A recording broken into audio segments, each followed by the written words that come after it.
দেওয়ালে হেলান দিয়ে বসা থেকে বিরত থাকতে হবে। দুপা এভাবে একত্রিত করে যেভাবে আপনি বসে আছেন এভাবে বসা থেকে বিরত থাকতে হবে। ভিতরে খালি জায়গা রেখে বাইরে বসে থাকা এটা নিঃসন্দেহে নিন্দনীয়। ভিতরে জায়গা পূরণ করে নিন। যারা হাত পাখা ঘুরিয়ে ঘুরিয়ে বাতাস খাচ্ছেন আমি নিশ্চিত আমার থেকে আপনাদের বেশি কষ্ট হচ্ছে না। পাখা করে দ্রুত ক্লোজ করে সকলেই মনোযোগ সহকারে খুতবা শোনার চেষ্টা করুন। আল্লাহ তাআলা সহজ করুন। আমিন। নিষেধ করেছি আমি। আল্লাহ সুবহানাহু ওয়া তাআলা মানুষকে পাঠিয়েছেন একটি নির্দিষ্ট উদ্দেশ্য নিয়ে, একটি টার্গেট নিয়ে। এই নির্দিষ্ট উদ্দেশ্য টার্গেট সম্পর্কে আল্লাহ সুবহানাহু ওয়া তাআলা সূরা জারিয়াতের 56 নম্বর আয়াতে বলেন, ওমা খালাকতুল জিন্না ওয়াল ইনসা ইল্লা লিয়াবুদুন। আমি মানুষকে জিনকে পাঠিয়েছি আমার ইবাদত করার জন্য।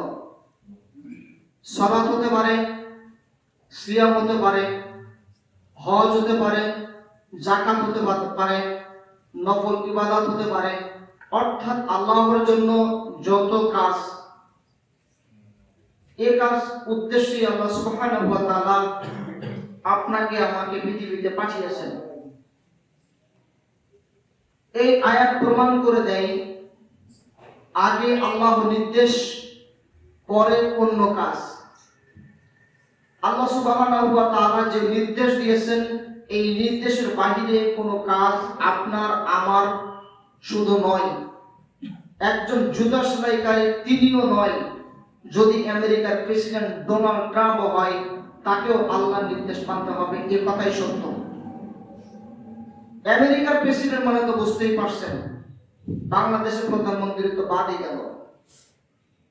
বাংলাদেশের প্রধানমন্ত্রী কেন, দায়িত্বশীল যত পর্যায়ে, সরকারি পর্যায়ে বলেন, সরকারি দলীয় পর্যায়ে বলেন, বিরোধী দল বলেন, শুধু বাংলাদেশে নয়, সৌদি আরবের যারা রাজপ্রাসাদে বসে বসে দেশ পরিচালনা করছেন তাদেরকেও আল্লাহর নির্দেশ মানতে হবে। এই কথাই সত্য। আল্লাহ এই জন্যই মানুষকে আপনাকে আমাকে পৃথিবীতে পাঠিয়েছেন। সম্মানিত মসজিদের মুসল্লি, আল্লাহর নির্দেশের বাইরে যাওয়ার কোনো সুযোগ নেই। আল্লাহর নির্দেশের বাইরে যাওয়ার কোনো সুযোগ নেই, কিঞ্চিত পরিমাণ নেই, বিন্দু পরিমাণ নেই, অনুকরণের পরিমাণ কোনো সুযোগ নেই। আল্লাহ সুবহানাহু ওয়া তাআলা সূরা বাকারার 85 নম্বর আয়াতে আল্লাহ বলেন, স্পষ্টভাবে আল্লাহ বলে দিচ্ছেন, তোমরা কিতাবের কিছু অংশ মানবে আর কিতাবের কিছু অংশ ছেড়ে দিবে। তোমরা দুনিয়াতে অপমানিত, দুনিয়াতে লাঞ্ছিত, আল্লাহর কাছে কিয়ামতের মাঠে সেদিন আপনাকে ধরা হবে। আপনি আমাকে বললেন, আপনি অন্যকে বললেন, আপনি নিজেই বললেন যে আজকে না হয় এই কাজটা করি, কাল এই কাজটা করব, আজকে না হয় একটু নিজেকে তৈরি করি, কাল আমি অন্য কাজ করব। এ কথা বলার কোনো সুযোগ নেই। আমার চাকরি হচ্ছে না, দাঁড়িয়ে আজ রাখবো না, কাল রাখবো, এ কথা বলার কোনো সুযোগ নেই। বিবাহ করতে পারছি না, ভালো পরিবার থেকে মেয়ে নিয়ে আসতে গেলে দাঁড়িয়ে রাখা সম্ভব নয়, দাঁড়িয়ে পরে রাখবো, এ কথা বলার কোনো সুযোগ নেই। এখন বর্তমানে নির্বাচনের গরম চলছে, মহড়া কঠিন ভাবে যেতে হয়, যাচ্ছি, সামাজিক দৃষ্টিভঙ্গি আমাকে যেতেই হবে, এ কথা বলে যদি কেউ চলাফেরা করে, আল্লাহর নির্দেশের বিরোধী কাজ করে, এ কথা বলার কোনো সুযোগ নেই, কোশ্চিন কালেও নেই। এ কথাই সত্য, চূড়ান্ত সত্য। সম্মানিত মসজিদের মুসল্লি, কি দিয়ে আমি আপনাকে বুঝাই, আল্লাহর নির্দেশের কাছে আপনাকে মাথা নত করতেই হবে। আল্লাহর নির্দেশের কাছে কঠিন ভাবে, জোরালো ভাবে মাথা নত করতে হবে। আমি আপনার কাছে অপরাধী হতে পারি, আল্লাহর কথা বলে অপরাধী হব। আমি আপনার কাছে অপরাধী হতে রাজি আছি, আল্লাহর নির্দেশের কথা বলে অপরাধী হতে রাজি আছি, কিন্তু আমি আপনাকে দুনিয়ার দিকে আহ্বান করে অপরাধী হতে রাজি নেই। আপনি আমাকে অপরাধী করেন, আমাকে জেলে দেন, শুনে চলেন, যেখানেই চলেন না কেন, আমি বলেই যাবো এটাই হোক, এ কথা আমাকে বলতেই হবে। এ কথার বাইরে যাওয়ার কোনো সুযোগ নেই। আল্লাহ আমাকে পাঠিয়েছেন আপনার গোলামি করার জন্য নয়, আল্লাহ আমাকে পাঠিয়েছেন আল্লাহর গোলামি করার জন্য। আল্লাহ আমাকে দুনিয়াতে এই জন্যই পাঠিয়েছেন, অতএব আল্লাহর গোলামি যেহেতু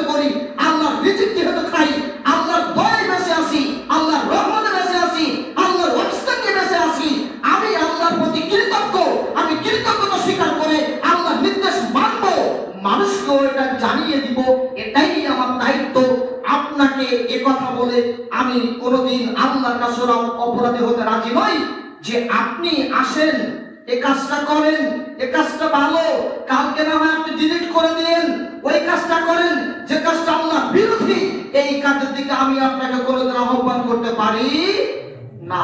কথা ক্লিয়ার? এটাই সত্য। আমি আপনার গোলামি করতে আসিনি। আপনি হতে পারেন বিশিষ্ট ব্যবসায়ী, আপনি হতে পারেন অনেক বড় লোক মানুষ, আমি আপনাকে খাইও না, আমি আপনাকে গুনিও না, আমার রিজিক দেয় আল্লাহ।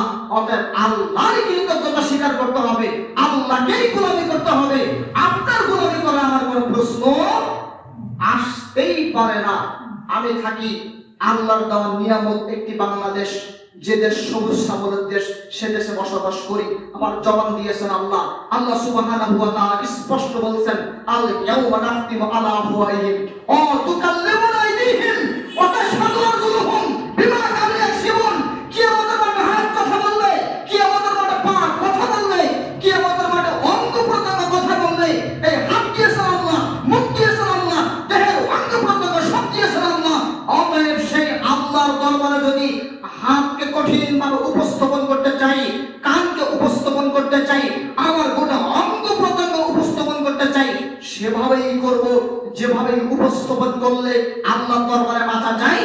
মানুষের কাছে মিষ্টি কথা বলে, মানুষের কাছে সুন্দর কথা বলে নিজেকে বিপদগ্রস্ত করতে আমি রাজি নই। কথা স্পষ্ট। অতএব যে জবান দিয়েছেন আল্লাহ, সেই জবান দিয়ে সত্য বলবো নাকি মিথ্যা বলবো? সত্য বলতে হবে। সত্য বললে বাঁচা যাবে কোথায়? আল্লাহর কাছে। মিথ্যা বলে দুনিয়াতে বাঁচতে পারি, মানুষের কাছে প্রিয় হতে পারি, কিন্তু মানুষের সাময়িকের প্রিয় হওয়ার পেছনে আমি নাজমুল শাহাদাত দৌড়াই না। আমি চাই আল্লাহর কাছে প্রিয় হতে। কি দিয়ে আমি আপনাকে বোঝাই? আল্লাহ সুবহানাহু ওয়া তাআলা আপনাকে পরিপূর্ণ ভয় করা লাগবে, আল্লাহকে পরিপূর্ণ আপনাকে মানা লাগবে। আল্লাহকে মানা ব্যতীত পৃথিবীর অন্য কোনো মানুষকে মেনে মুক্তি পাওয়ার কোনো উপায় নেই। বিশ্বাস করেন, একজন যুবক জিনা করবে, একজন নারীর সাথে মিলিত হবে, একজন নারীর সাথে মিলিত হওয়ার জন্য প্রস্তুতি গ্রহণ করেছে, একেবারে কঠিন পর্যায়ে চলে গেছে। তিনজন ব্যক্তি পাহাড়ে আটকা পড়েছে। সর্বশেষ ব্যক্তি আল্লাহকে বলছে, আল্লাহ আজকের পাহাড়ের কঠিন অবস্থা থেকে বাঁচতে চাই। পাহাড়ের গুহার উপরে একটি পাথর পড়েছে, এই পাথর থেকে তুমি সরিয়ে দাও, এই গুহার মধ্য থেকে বাঁচার পথ তৈরি করে দাও। একজন ব্যক্তি বলছে, আল্লাহ চাচাতো বোনের সাথে জিনা করব, এই মনে প্রস্তাব দিলাম। চাচাতো বোনকে বললাম, চাচাতো বোন বলল, ঠিক আছে তোমার সাথে জিনায় লিপ্ত হতে রাজি আছি, তুমি 100 দিরহাম নিয়ে আমার কাছে চলে আসো। আমি কঠিন হাড় ভাঙা পরিশ্রম করে 100 দিরহাম নিয়ে বোনকে বললাম, বোন আসো, তোমার সাথে জিনায় লিপ্ত হতে চাই। বোন তখন আমাকে বলল, ঠিক আছে চলো, আমরা লিপ্ত হওয়ার জন্য প্রস্তুত। একেবারে 4 দেওয়ালের মধ্যে, কেউ দেখে না, পৃথিবীর কেউ দেখে না, প্রস্তুতি নিয়ে নিয়েছি। একেবারে কঠিন শেষ প্রান্ত, একেবারে শেষ প্রান্তে চলে গেছি। হঠাৎ বোন বলছে, ইয়া আব্দুল্লাহ, হে আব্দুল্লাহ, আল্লাহকে ভয় কর, আল্লাহ তোকেও দেখছেন, আল্লাহ আমাকেও দেখছেন। ইয়া আব্দুল্লাহ ইত্তাকাল্লাহ, আল্লাহকে ভয় কর, দেখ দেখ আল্লাহ তোকেও দেখছেন, আল্লাহ আমাকেও দেখছেন।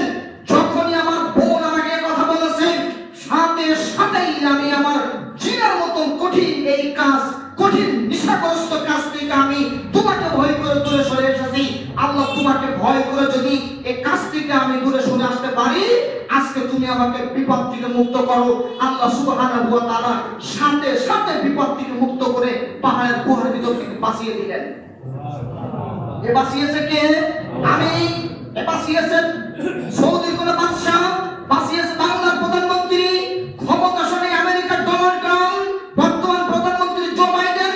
বিশ্বাস করেন, পৃথিবীর মানুষের পরমাণু শক্তির ক্ষমতা থাকতে পারে, পৃথিবীর মানুষের বোমার ক্ষমতা থাকতে পারে, পৃথিবীর মানুষের একটি বন্দুকের আঘাতে একজন মানুষের দেহ ছিনিয়ে নিতে পারে, কিন্তু আল্লাহ সুবহানাহু ওয়া তাআলা এত ক্ষমতাবান, আল্লাহ সুবহানাহু ওয়া তাআলা এত ক্ষমতাবান, আল্লাহ তার ক্ষমতা দিয়ে গোটা পৃথিবী বাঁচিয়ে রেখে দিয়েছেন। এত যদি ক্ষমতা থেকে থাকে, গুলির আঘাতে মানুষ মারতে পারে, গুলির আঘাতে মানুষকে জুলুম করতে পারে, লাঠির কাছে মানুষকে জিম্মি করতে পারে। আমি তাদেরকে বলি, শোনো, তুমি যদি মানুষকে মারতে পারো গুলির আঘাতে, মানুষকে যদি ফাঁসির কাছে চড়া মারতে পারো, তুমি একজন মানুষকে তৈরি করে দেখাও, আমি তখন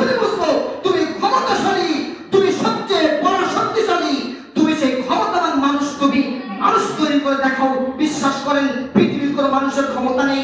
মানুষ তৈরি করা, মানুষকে মারা সহজ, মানুষকে তৈরি করা সহজ নয়। মানুষকে তৈরি করতে পারে একমাত্র আল্লাহ, যিনি পৃথিবী বাঁচিয়ে রেখে দিয়েছেন। সম্মানিত বাসীদের মুসল্লি, কি দিয়ে আমি আপনাকে বোঝাই? আল্লাহকে পরিপূর্ণ ভয় করতে হবে, আল্লাহকেই ভয় করতে হবে, আল্লাহকেই ভয় করতে হবে, আল্লাহকেই ভয় করতে হবে। পৃথিবীর কোনো মানুষকে ভয় করে বাঁচার করে পথ নেই। বিশ্বাস করেন, মনে রাখতে হবে আল্লাহ আপনাকে দেখছেন, মনে রাখতে হবে আল্লাহ আপনাকে পরিপূর্ণ দেখছেন, মনে রাখতে হবে পৃথিবীর কোথায় গিয়ে আপনি কোন পাপ করবেন। পাথরের মধ্যে লোহার ঘর তৈরি করে তার মধ্যে এমন কোন চাঁদটাও তৈরি করবেন যেখানে কেউ দেখতে পায় না। বিশ্বাস করেন, পৃথিবীর এমন কোন জায়গা আপনি তৈরি করতে পারেন যেখানে গেলে মানুষ দেখতে পায় না পাপ করলে, আল্লাহ দেখতে পায় না পাপ করলে। পৃথিবীর এমন কোন জায়গা নেই যেখানে পাপ করলে আল্লাহ দেখতে পায় না। পৃথিবীর যেখানেই যান, যে অবস্থায় থাকেন, যে জিনিস দিয়ে আপনি চাপ দেওয়ার বেষ্টনী তৈরি করে পাপ করার জন্য তৈরি হন, সেখানে আল্লাহ সুবহানাহু ওয়া তাআলা দেখতে পাবেন। এ কথাই সত্য। অতএব আল্লাহকে পরিপূর্ণ ভয় করতে হবে। আল্লাহকে ভয় না করা ব্যতীত কোনো প্রকারে বাঁচার পথ নেই, অসম্ভব। আল্লাহকে যদি ভয় করা না হয়, বাঁচার কোনো সুযোগ নেই।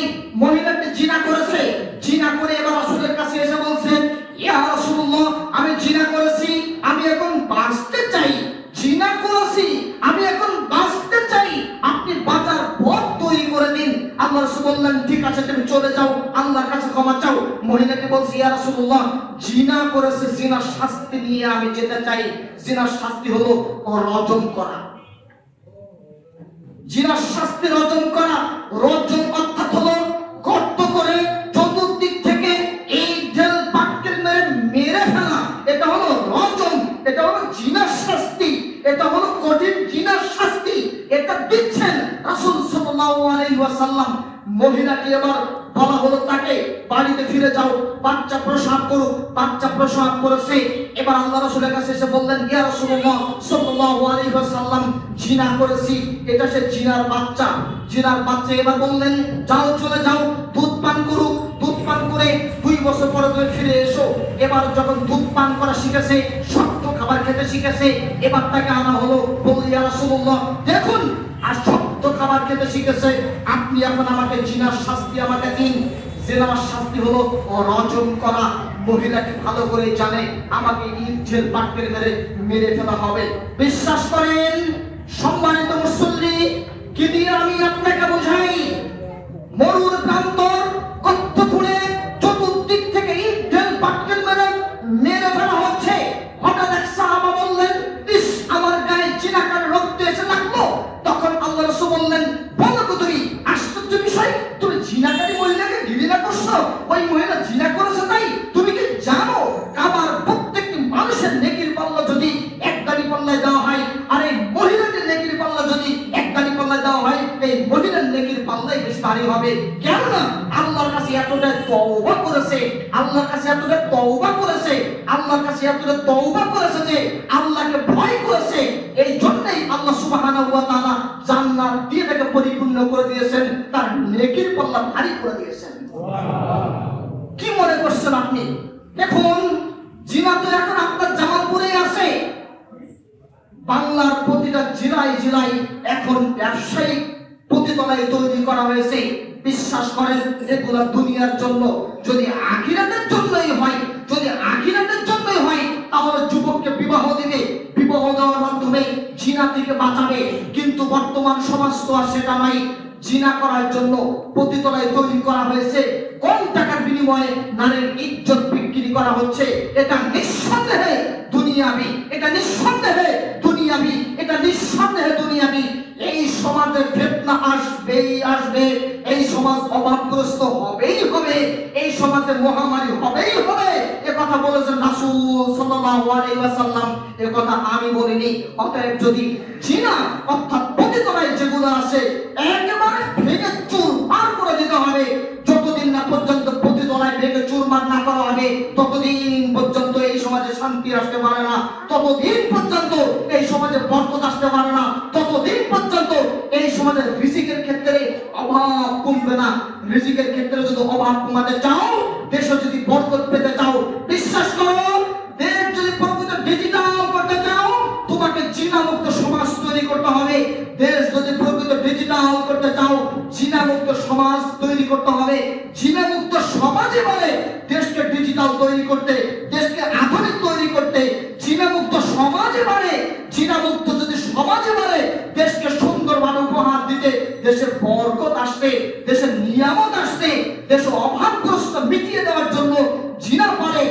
একমাত্র জিনা মুক্ত সমাজে মানে দেশে বরকত এনে দিবে। অসম্ভব। জিনাও থাকবে, পতিতালয়ও থাকবে, আর এই দেশে বরকত আশা করা হবে, দেশ সুন্দর করে আশা করা হবে, এটা শিক্ষিত মানুষ কখনোই চিন্তা করতে পারে না। একজন ব্যক্তি পারে যে ব্যক্তি শিক্ষার ক্ষেত্রে মূর্খতা প্রকাশ করে, যে ব্যক্তি পড়েছে, বলে পড়ালেখা করেছে, কিন্তু প্রকৃত শিক্ষা ভিতরে নাই, এই ব্যক্তি শিক্ষিত নয়। যার ফলে যে ব্যক্তি জিনাকেও সমর্থন করে, আবার দেশকেও সুন্দর করার দেশকে সুন্দর করার স্বপ্ন দেখে, এই ব্যক্তি কখনো দেশকে সুন্দর করতে পারে না। সম্মানিত মসজিদের মুসল্লি, অপরদিকে দেখুন, আপনাকে বললাম আল্লাহ সুবহানাহু ওয়া তাআলা আপনাকে সৃষ্টি করেছেন। কোরআন আয়াত বলেছিলাম আল্লাহ সুবহানাহু ওয়া তাআলা সৃষ্টির মূল উদ্দেশ্য ছিল কি? সূরা জারিয়াত 56 নম্বর আয়াত, ওমা খালাকতুল জিন্না ওয়াল ইনসা ইল্লা লিয়াবুদুন। মানুষকে সৃষ্টি করেছেন ইবাদত করার জন্য।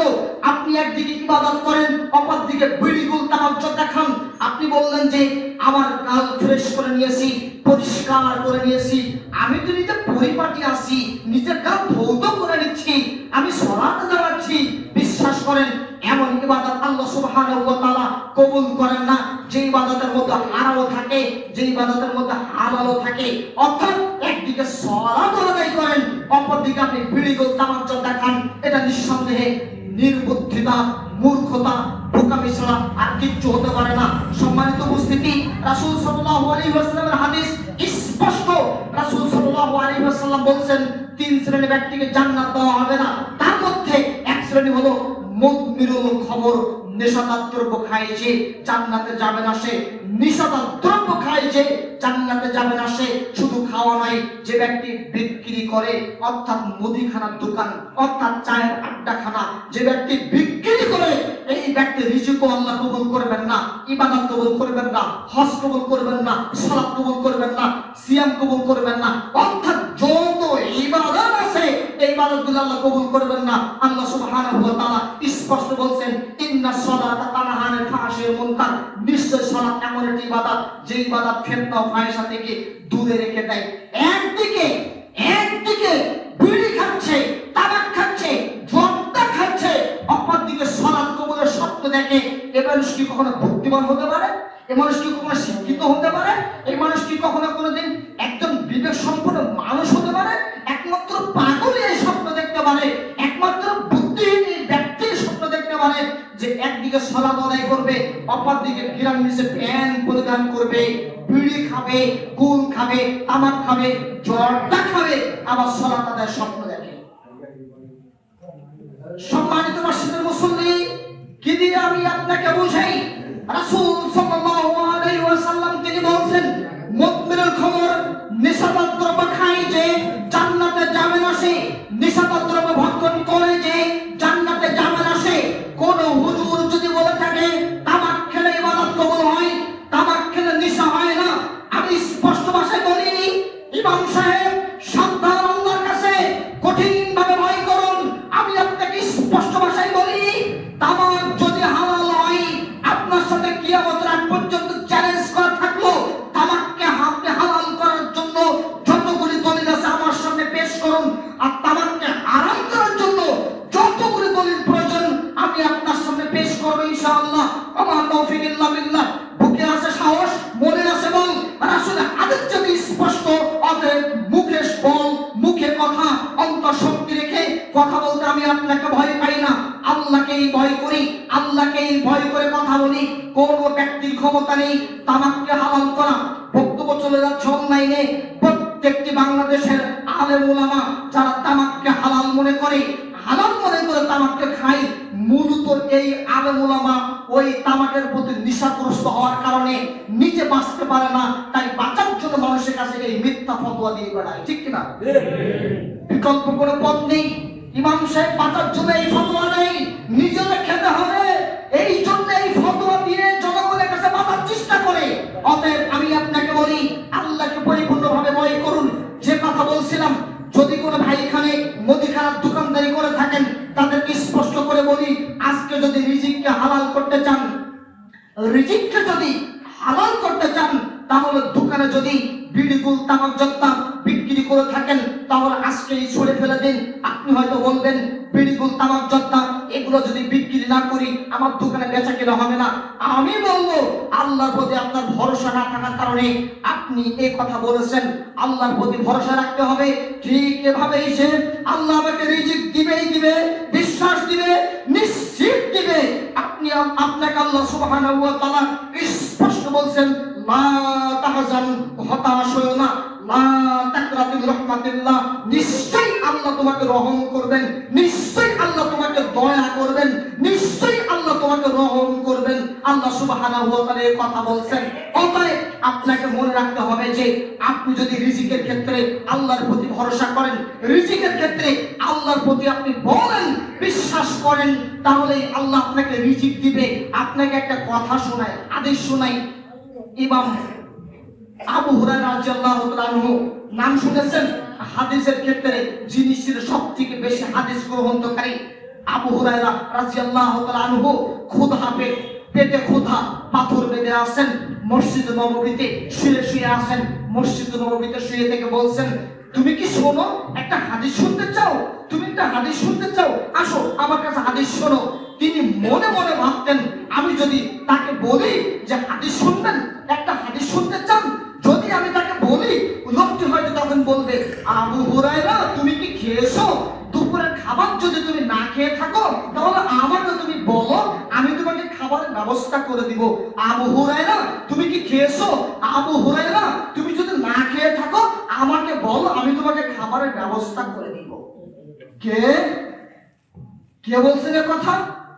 আপনি সাধারণ কোন ব্যক্তি?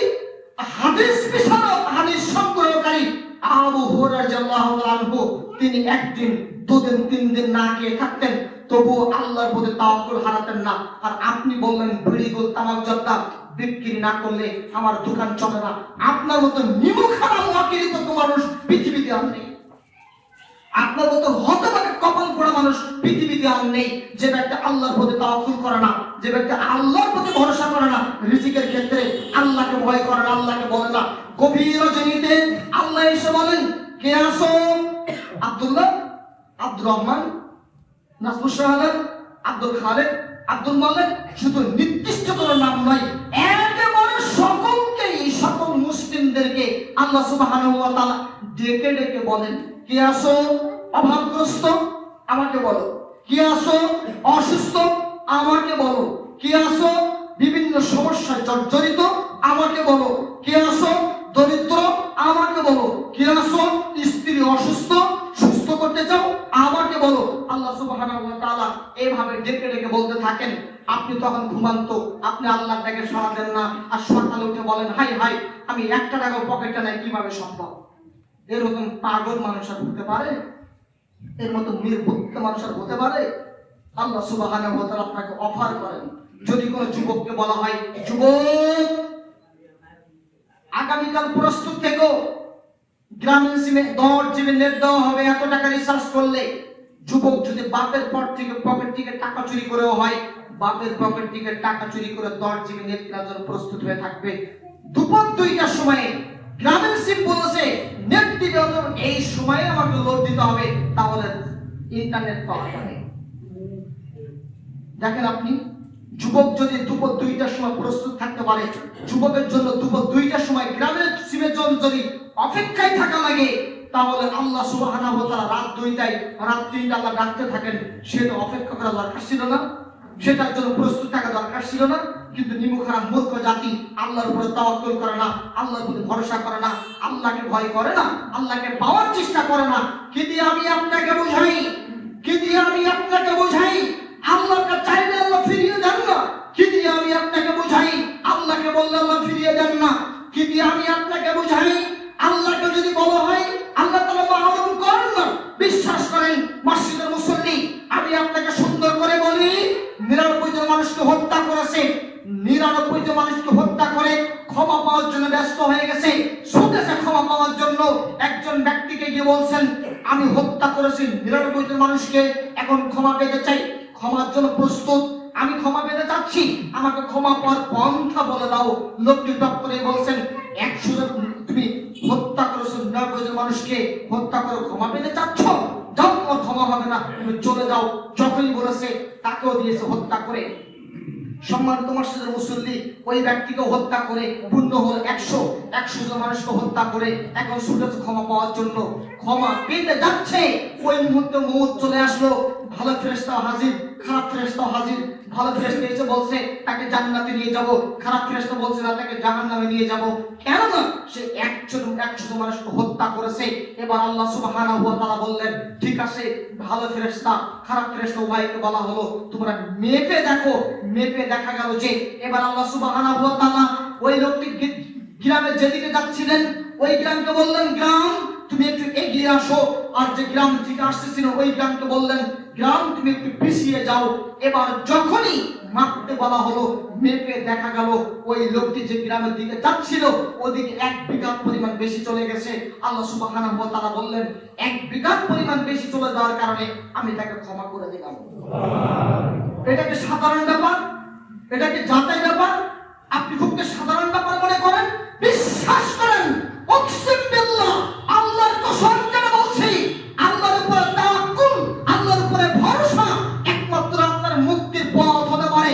পৃথিবীর কোনো ব্যক্তি আপনাকে মুক্ত করতে পারে না।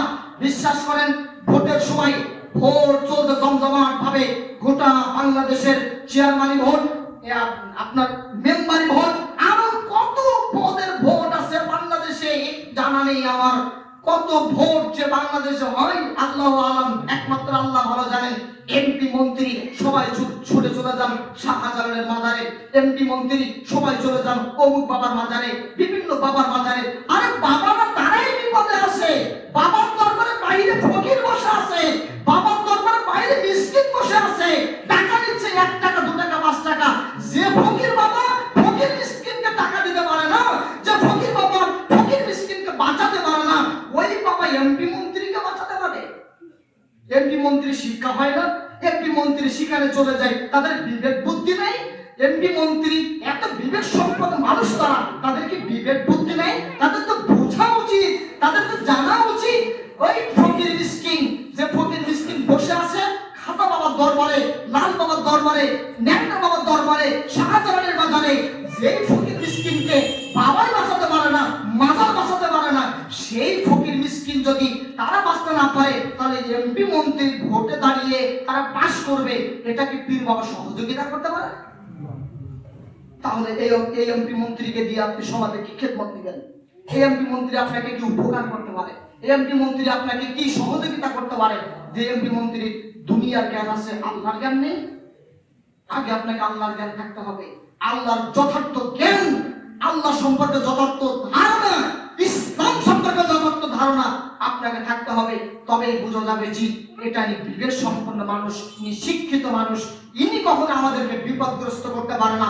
সমাজ সেবক তিনি, সমাজও সেবা করবে, আল্লাহর পথে হাঁটার জন্য আমাদেরকে সেবা করবে। অতএব এই এমপি মন্ত্রীকেই আমরা চাই। কষ্ট লাগে, আফসোস লাগে, দুঃখ লাগে, আমরা তাদেরকে ভালোবাসি, তাদেরকে আমরা কলিজার থেকে ভালোবাসি। আমরা চাই দুনিয়ার জ্ঞানের পাশাপাশি আপনার আখিরাতের জ্ঞান থাকা দরকার। কেননা আপনি কোনো না কোনো একদিন মৃত্যুবরণ করবেন। আসুন আমি আপনাকে খুতবার শেষ প্রান্তে এসে কবরের আযাব সম্পর্কে কিছু কথা বলি। কবরের আযাব সম্পর্কে আপনাকে 2টি কথা বলে আমার খুতবা ইনশাআল্লাহ ইতিকেনে দিব।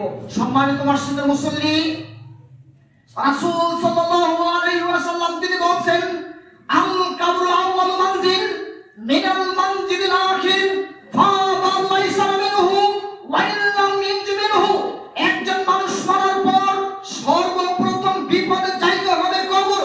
যদি কবর থেকে বেঁচে যাই, এরপরে যত স্তর আছে সব তার জন্য সহজ হয়ে যাবে। কবরে যদি এমপি চলে যাই, কবরে যদি মন্ত্রী চলে যাই, কবরে যদি প্রধানমন্ত্রী চলে যাই এবং গিয়ে যদি বলে প্রশ্ন জবাব দিতে পারে, এমপি বেঁচে যাবে, মন্ত্রী বেঁচে যাবে, সুতাশনাইকারী বেঁচে যাবে, যেই কবরে যাবে সেই বেঁচে যাবে। কবরে যদি বাঁচতে না পারে, এরপরে কিয়ামত, কিয়ামতে আরো বেশি ভয়াবহ। কিয়ামতে যদি বাঁচতে না পারে, এরপর জাহান্নাম, জাহান্নাম আরো বেশি ভয়াবহ। জাহান্নাম যত ভয়াবহ তার থেকে একটু কম হলো কিয়ামতের মাঠ। কিয়ামত যত ভয়াবহ তার থেকে একটু কম কবর। সম্মানিত উপস্থিতি, রাসূল সাল্লাল্লাহু আলাইহি ওয়াসাল্লাম বলেন, ফায়াসু সাইহাতান, মানুষ যদি কবরে বাঁচতে না পারে, এরপর আল্লাহ রাসূল বলেন, আল ইয়াসমাউ মা বাইনাল মাশরিকি ওয়াল মাগরিবি ইল্লা সাকালাইন। বিশাল পৃথিবীতে কীট পতঙ্গ জীবজন্তু সকলেই বুঝতে পারবে, কিন্তু কবরে যখন শাস্তি দেওয়া হবে কোন প্রকারেই ইয়াসমাউ মা বাইনাল মাশরিকি ওয়াল মাগরিবি ইল্লা সাকালাইন। বিশাল পৃথিবীতে মানুষ ও জিন বুঝতে পারবে না, কিন্তু কবরের শাস্তি আর সকলেই বুঝতে পারবে। রাসূল সাল্লাল্লাহু আলাইহি ওয়াসাল্লাম তিনি বলছেন, আমি একটু আল্লাহর কাছে আরজ করি, আমি একটু আল্লাহর কাছে দাবি করি, আমি একটু আল্লাহকে বলি, আল্লাহ সুবহানাহু ওয়া তাআলার কাছে দাবি করি মানুষ যেন কবরের শাস্তি বুঝতে পারে, অবগত হতে পারে। আমি একটু নিয়ত করলাম, ভাবলাম মনে মনে, আবার টপ করে আমি আমার নিয়তটা ফিরিয়ে নিলাম। আমি মনে মনে ভাবলাম মানব যদি কবরের শাস্তি বুঝতে পারে, মানব যদি কবরের আযাব বুঝতে পারে, তাহলে মানুষ কবরে দাফন করার জন্য ভয় পাবে, মানুষ কবরের পাশ দিয়ে যেতেও ভয় পাবে। অতএব আমি নিয়ত করলাম, আমার নিয়তকে ফিরিয়ে নিলাম। না না না, কবরের শাস্তি যদি মানুষ বুঝতে পারে তাহলে কবরের কাছেও যাবে না। এমপি সাহেব, মন্ত্রী সাহেব, আপনাদেরকে বলছি, প্রশাসনের যত কর্মকর্তা আছে সকলকেই বলছি, এলাকার ক্ষমতাশালী আপনাদেরকেও বলছি, দাপট তো কম নাই, দাপট কত আছে কবরে গেলে বোঝা যাবে। যদি দুনিয়াতে ভালো আমল না থাকে, বিশ্বাস করেন আমি রাসূল শাহাদাত অবস্থা হবে ভয়াবহ। উকসিম বিল্লাহ, আল্লাহর কসম কেটে বলছি, আমি আল্লাহকে ভয় করি, আমি আল্লাহকে পরিপূর্ণ ভয় করি, আমি আল্লাহকে কঠিন ভাবে ভয় করি। আমি রাসূল শাহাদাত বাঁচতে পারবো কিনা একমাত্র আল্লাহই ভালো জানেন। এমপি সাহেব আমি আপনাকে বলি, মন্ত্রী সাহেব আমি আপনাকে বলি, প্রশাসনিক কর্মকর্তা আমি আপনাকে বলি, এলাকার দাপট দেখানো মানুষ আমি তোমাকে বলি, বিশ্বাস করো, আত্তাকুল্লাহ, আল্লাহকে ভয় করো। দাপট দেখিয়ে দুনিয়াতে বাঁচা যায়, দাপট দেখিয়ে কবরে বাঁচা যায় না। বিশ্বাস করো, দাপট দেখিয়ে দুনিয়াতে চলা যায়, মানুষকে কষ্ট দেওয়া যায়, দাপট দেখিয়ে কিয়ামতের মাঠে বাঁচা যায় না। দাপট দেখিয়ে যদি কিয়ামতের মাঠে বাঁচা যায় না, অতএব তুমি আল্লাহকে ভয় করো। বিশ্বাস করো, কবরে কিয়ামতে যেখানেই তুমি যাও না কেন, যে অবস্থায় তুমি থাকো না কেন, তোমার আমলনামা যদি ডান হাতে না আসে বাঁচার কোনো পথ নেই। আমলনামা যদি ডান হাতে না আসে বাঁচার কোনো পথ নেই। বাঁচতে যদি হয় আমলনামা ডান হাতে নিতে হবে, আর ডান হাতে আমলনামা নেওয়ার জন্য তোমাকে গিলার উপরে প্যান্ট পরিধান করতে হবে, তোমাকে দাড়ি রাখতেই হবে, তোমাকে বিড়ি গোলতাল জর্দা বর্জন করতেই হবে। বিশ্বাস করো, তোমার পরিবারকে পর্দায় আনতেই হবে। বিশ্বাস করো, তুমি যেভাবে আসো, চুলের এক পাশে কাটিং করেছো অপর পাশে নেই, তোমাকে এটি বর্জন করতে হবে। বিশ্বাস করো, তুমি দাড়ি যেভাবে কারুকার্য করে কেটেছো, এটা তোমাকে বর্জন করতে হবে। বিশ্বাস করো, আমি তোমার শুভাকাঙ্ক্ষী, আমি তোমাকে ভালোবাসি, প্যান্টের এখানে একটু ছিঁড়া আছে, ফাটা আছে, এই প্যান্ট পরা তোমাকে বর্জন করতে হবে। তোমার মেয়ে যদি বেপর্দা অবস্থায় চলাফেরা করে, রাস্তা দিয়ে হেঁটে যায়, যত পুরুষ দেখবে প্রত্যেকটা পুরুষ যদি আকর্ষণ করে ওই মেয়েকে কাছে পেতে চাই, এর বিনিময়ে তোমাকে পাপ লেখা হবে। কিয়ামতের মাঠে বাঁচার কোনো পথ নেই।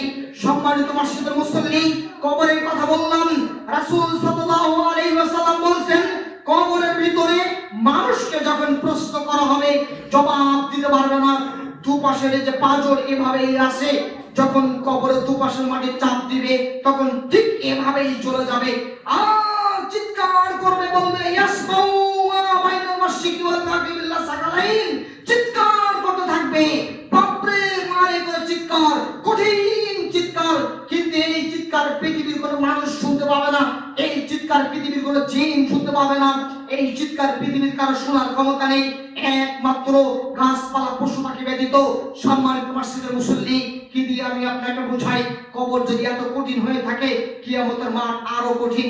কিয়ামতের মাঠে প্রশ্ন করা হবে, জিজ্ঞাসা করা হবে, আপনাকে জানানোর জন্য, আপনাকে অবগত করার জন্য আপনার হাতে আমলনামা দেওয়া হবে।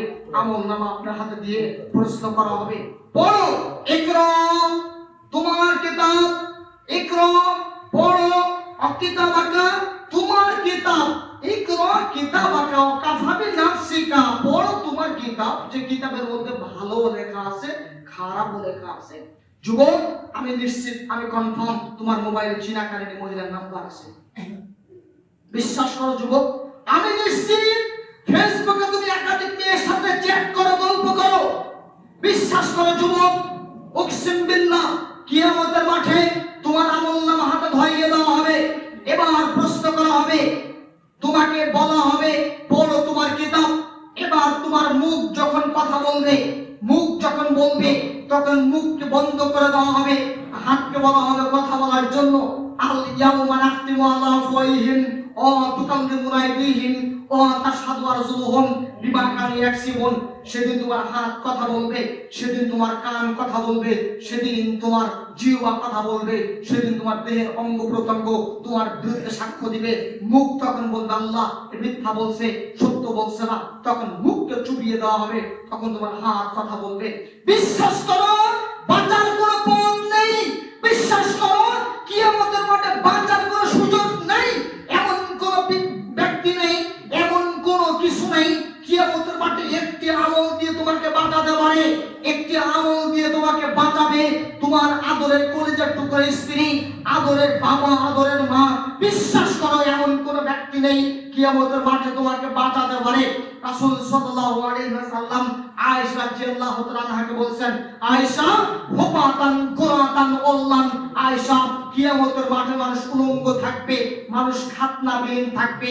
আয়েশা রাদিয়াল্লাহু তাআলা আনহা বলেন, ইয়া রাসূলুল্লাহ মানুষ উলঙ্গ থাকবে, খাতনাবিহীন থাকবে, এটা তো লজ্জাজনক বিষয়। আরে যুবক তোমাকে বলছি শোনো, চায়ের দোকানে বসে আছো, তোমার সামনে তো পাগলি মহিলা হেঁটে যাই, তুমি বলছো দোস্ত দেখ পাগলি মহিলা, উলঙ্গ মহিলা কত সুন্দর দেখতে, দেখ দেখ ওই যে পাগলি মহিলা। তুমি পাগলি মহিলাকে দেখো, কাছে পেতে চাও, কিয়ামতের মাঠে সুন্দরী মহিলা উলঙ্গ অবস্থায় তোমাদের সামনে হেঁটে যাবে, তাকে কাছে পাওয়ার আশাটুকু সুযোগটুকু নাই, অসম্ভব।